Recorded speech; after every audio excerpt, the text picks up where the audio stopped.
Je me demandais, est-ce que j'allais sortir? Et le Seigneur, je lisais la Bible. J'ai commencé de Genèse jusqu'à Apocalypse. Je cherchais une révélation appropriée. J'ai trouvé une révélation que Dieu m'a donnée. Je savais qu'il allait me rétablir. Mais j'ai marché avec les béquilles. Les médecins ont dit, le médecin qui travaille à Ashma, et puis un médecin qui travaille à Pisa. Ils ont une clinique cachée à Bobo, c'est là-bas j'étais. Ils m'ont dit que ton pied droit ne doit pas toucher le sol. Même quand tu dois te laver, ne marche pas là-dessus. Si tu marches là-dessus, tu vas avoir de grands problèmes. Donc on va acheter 2 béquilles. Je suis allé acheter les 2 béquilles à 25 000. Je vous assure, une fois que mon oncle, j'ai marché comme ça, je n'étais pas accoutumé à marcher comme ça. Depuis que je suis né, depuis que je suis converti, j'ai sauté comme ça, et marché avec les béquilles. J'ai tremblé sur mes pieds. Quand mon pied touche le sol, je me dis, je me suis compliqué la vie. C'est le 31. Le 31, je me suis dit en moi-même, une nouvelle saison arrive. Un nouveau mois arrive. Je ne vais pas rentrer avec les béquilles. Devant ma petite soeur, j'ai posé mes mains sur mes 2 béquilles. Et vous deux, vous êtes vaincus. Dieu ne m'a pas amené dans le ministère avec des béquilles. J'ai refusé le ministère des béquilles. J'ai pris les 2 béquilles. J'ai mis sous mon lit. Et pour la première fois, voici mon épouse qui est là, on allait faire la traversée sans béquilles. J'ai marché, c'était chaud sur moi, mais j'ai dit, je marche dans la gloire. Je marche dans la victoire. Et depuis là, j'ai toujours marché. Les médecins m'étaient tombés. Ah, où sont les béquilles? Le lit est rangé sous le lit. Le médecin a dit, ah, tu vas te compliquer. Et c'est ta parole ne fera rien au nom suprême de Jésus. Amen. Amen. Pierre est habitué humainement à marcher sur la terre. C'est là, même si souvent il allait sur la mer, mais il n'a jamais marché sur la mer. Mais il nageait dans la mer, il pêchait, il allait voir ses filets, il connaissait l'eau. Lui-même qui a travaillé pendant des années sur la mer, il n'a jamais vu quelqu'un marcher sur la mer, ni les disciples. Les voici. Dieu, par Jésus, les a obligés de se mettre à l'écart et de passer de l'autre rive. Quand Dieu veut t'amener dans une autre dimension, il va t'amener à te séparer de la foule. Parce que dans la foule, il y a des gens incrédules, il y a des gens qui peuvent stopper ta foi, il y a des gens qui peuvent te restreindre. Dans la foule, il y a des gens qui peuvent te démotiver par rapport à l'initiative que tu veux prendre. Dieu met ses disciples à l'écart, là-bas, et lui-même se met à l'écart. Il s'en va prier, il s'en va dans une intimité profonde. Tard dans la nuit, il ne vient pas vers le matin pour qu'il soit visible, mais il vient au milieu de la nuit, dans la tempête, alors que les disciples étaient en train de crier, waouh, on va mourir, mais où est Jésus? Dans la barque, il y a la mort qui était déjà là. Mais il regarde de loin encore, voilà une certaine mort qui arrive, un fantôme selon eux, qui est en train de venir vers eux. Et tous étaient saisis de 2 frayeurs. La frayeur de la main agitée, la frayeur de quelqu'un d'inconnu qui marche sur l'eau pour venir vers eux. Mais cette personne-là, ils ne la connaissaient pas. Jésus va venir vers toi sur une autre forme pour que tu puisses découvrir la capacité qui est en lui, le pouvoir qui est en lui. Il peut venir sur toi sur plusieurs autres formes. Quelqu'un lève la main et je vois Jésus venir vers toi alors que tu seras dans la tempête. Alors que tu seras au cœur d'un problème, d'un fait, d'une situation, il viendra vers toi sous une autre forme. Dieu vient sous une autre forme vers les hommes agités. Dis Amen. Dis Amen. Dis Amen. Dis Amen. Dis Amen. Souvent Jésus ne fait pas lui-même, mais il peut déléguer quelqu'un pour venir te faire sortir d'une situation qui est impossible. Je déclare que l'homme de ta destinée, Jésus la suscite. Aujourd'hui jusqu'à la fin de ce mois. Quelqu'un va venir te faire sortir d'une situation. Amen. Tu n'as pas dit Amen, je le sois. Tu n'as pas dit Amen, je le sois. Alléluia. Amen. Hein? Amen. Et ils avaient tous peur. Et Jésus, Pierre s'élève, parce que c'est lui seul audacieux. Hein? Il s'élève. Il dit, d'abord Jésus les a rassurés. N'ayez pas peur, c'est moi. Ce matin, on va apprendre à vaincre une chose, la peur. La peur tue. La peur peut te restreindre. La peur peut fermer les portes de la vie. Dieu ne marche pas avec les peureux. C'est pourquoi Gédéon, il avait une foule avec lui pour aller en guerre. Dieu a sélectionné, Dieu a dit à Gédéon, il faut dire à tous ceux qui étaient là, ils étaient nombreux, très nombreux, pour aller en guerre.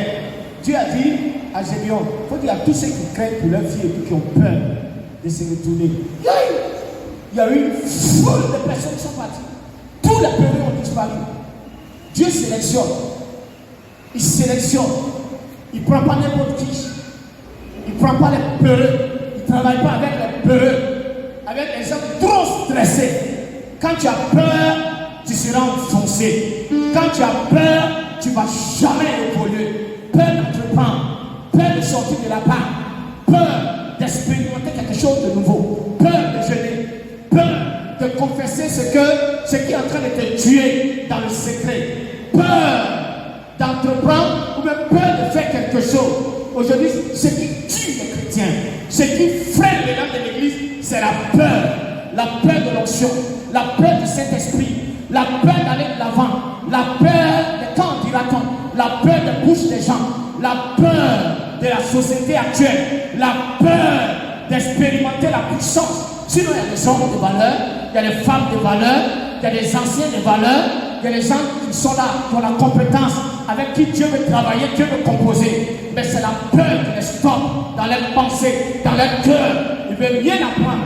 Parce que la première chose qu'ils ont fait, leur a donné la peur.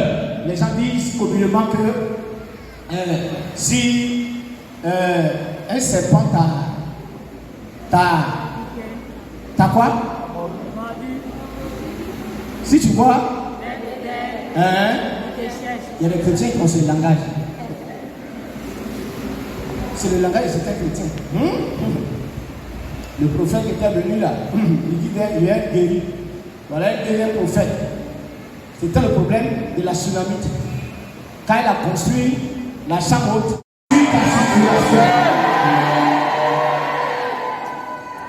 Dieu va aller avec vous à une autre vie. Parce que quand vous voyez l'homme de Dieu à une autre dimension, à une autre vie, l'homme de Dieu est en train de monter en puissance. C'est sa saison. C'est son ministère. C'est une ordre de révélation. J'ai demandé à Dieu pourquoi dans son premier programme, pourquoi ça avec lui. Il va lui dire qu'il est. C'est pas une liaison simple. Et c'est le seul qui m'a soutenu, en qui je me suis confié. Quelle est une situation, c'est lui que j'appelle. Quelle est une situation, c'est lui qui m'appelle. Il a marié femme bourreau, j'ai marié femme bourreau. Il a 4 enfants. Le 5e arrive. Actuellement, il regarde vendre de ma femme. Je veux quadrupler ma femme. Je ne sais pas comment tu as accouché. Aïe.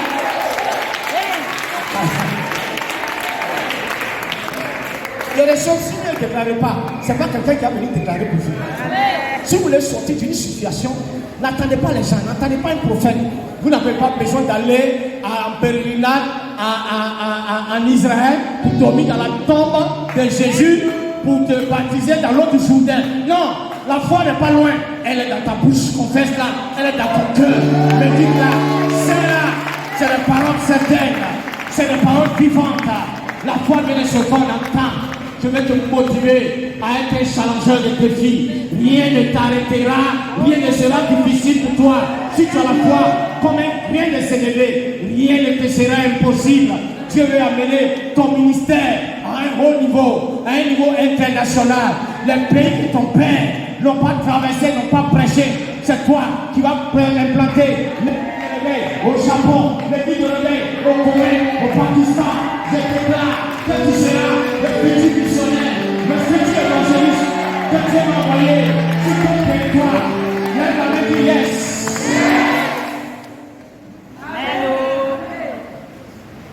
Je veux parler sur ta vie. Il ne faut pas avoir peur. Sors sur moi. Il faut faire le pas. Les 4 lettres. Quand on commence à marcher, tu dois transformer les pas en pas de ça. Gloire à Dieu. Gloire à Dieu, gloire à Dieu. Gloire à Dieu, gloire à Dieu. tu vas embrasser un enfant. Mais elle avait un arrière-goût déjà. Peut-être il y a certains prophètes, c'est pas si il y a Géasi qui était passé prophétisé sur elle, parce qu'elle recevait, elle avait un don de libéralité, d'hospitalité, parce qu'elle recevait les hommes de Dieu qui montaient à Silo. Donc, Élisée a prophétisé. L'homme qui a toute onction prophétise sur toi. Il te dit, l'année prochaine, à cette même époque, tu embrasseras un fils, quelque chose que beaucoup de personnes, de femmes disent. Elle dit non, ne trompe pas ton serviteur. C'est parce qu'elle avait été trompée avant qu'elle dit, il ne faut pas me tromper.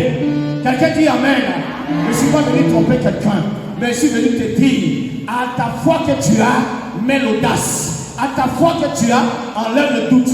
À ta foi que tu as, expérimente quelque chose. Parce que tu n'es pas en cours de ressources. Il faut saisir la pensée de Dieu. Il faut saisir la parole de Dieu. Il faut saisir la déclaration des hommes de Dieu. Ça marche toujours. Pierre était là avec les disciples. Il s'est levé. Il a dit, Jésus, c'est toi là. Ordonne